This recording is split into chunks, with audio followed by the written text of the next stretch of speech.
All right, let's dive into one of India's most fascinating and competitive sectors, quick service restaurants. We're going to put on our investor hats today and look past the menus. We're breaking down the financials, the strategies, and the market forces to figure out who is really winning this high-stakes food fight. You see, at its heart, this is a story all about a national craving for convenience. Getting food that's quick, that's affordable, and yeah, a little bit aspirational, well, that's not a luxury anymore. For millions of Indians, it's becoming a part of their daily life. And believe me, this battleground is crowded. You've got these international heavyweights who are getting really smart, tweaking their menus, and blending global tastes with local Indian flavors. The competition is just incredibly intense, and everyone is fighting for a bigger slice of that pie.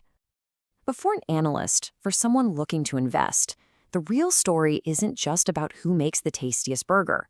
It's about the business models, the margins, the long-term strategies. What's the secret sauce that separates a popular brand from a truly profitable investment? That's exactly what we're here to find out. So here's our game plan. First, we'll survey the battleground itself. Then, we'll meet the key players in this fight. After that, we'll get into the nitty-gritty and compare them by the numbers, break down their winning strategies, and wrap it all up with an outlook from an investor's point of view.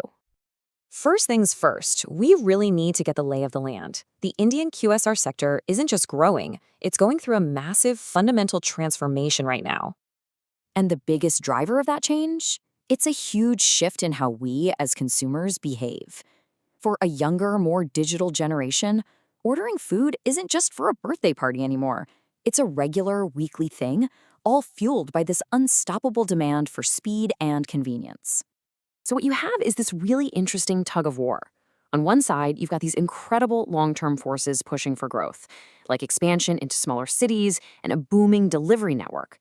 But on the other side, these companies are dealing with some serious short-term headaches, things like weak consumer spending, inflation, and even the risk of brand boycotts. Okay, now let's introduce the main contenders. These are the big, publicly listed companies battling it out, and each one has a really unique approach to winning in this market. First up, the giant in the room, Jubilant FoodWorks. These are the folks who run Domino's Pizza in India. With almost 3,500 stores, they are, and I mean this, the absolute definition of scale.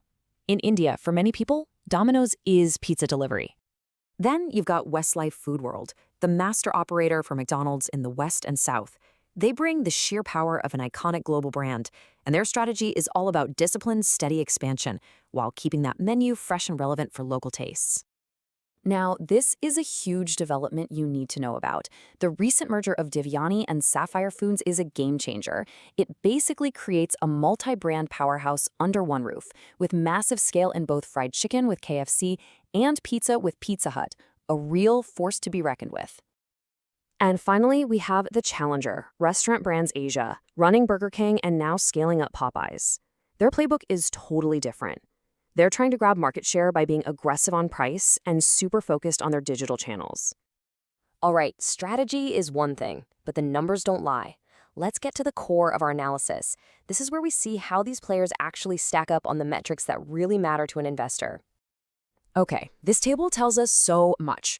Right away, you see Jubilant's insane scale with that store count. But the real story, the one we need to dig into, is in the same store sales growth, or SSSG, and those all-important profit margins. Let's break it down. Now, this is fascinating. That 9.1% growth for Jubilant is impressive, right? But it's how they're getting it that matters. It's order-led. That means they're getting their existing customers to spend more money each time they order. That's a sign of some serious brand loyalty. Now flip that coin and you've got Restaurant Brands Asia. It's a completely different story. Their growth is traffic-led, and that's a huge deal. It tells us their value strategy is working. They're actually bringing more people through the door or to their app, which is a great sign. And when it comes to profitability, wow. This chart says it all. Jubilant's operating profit margin is over 20%. That puts them in a whole different league. It shows they're incredibly efficient and have real pricing power, which is exactly what you want to see as an investor. So, you see these very different results, right? The big question is, how are they doing it? Well, it all comes down to strategy. Let's open up the playbook for each company and see their game plan for winning this thing. Jubilant is just leaning into what made them famous: technology and speed. They're pushing hard for 20-minute delivery, they're using AI for customer engagement. It's a clear strategy to build this unbeatable wall of convenience around their brand. Westlife's playbook is all about steady, disciplined growth. They're not making flashy moves. They are methodically expanding the McDonald's brand into smaller cities and towns, all while focusing on affordability and keeping their operations tight to protect profits. And RBA is playing the classic challenger game, and they're playing it really well. They're leading with these aggressive value deals to get people in the door, they're adding local flavors to the menu, and they're being smart, cutting their losses on stores abroad to focus on the huge opportunity here in India. All right, let's bring it all home. We've seen the market, the players, the numbers, and the strategies. What does this all mean from an investment standpoint? Where are the risks, and where are the rewards?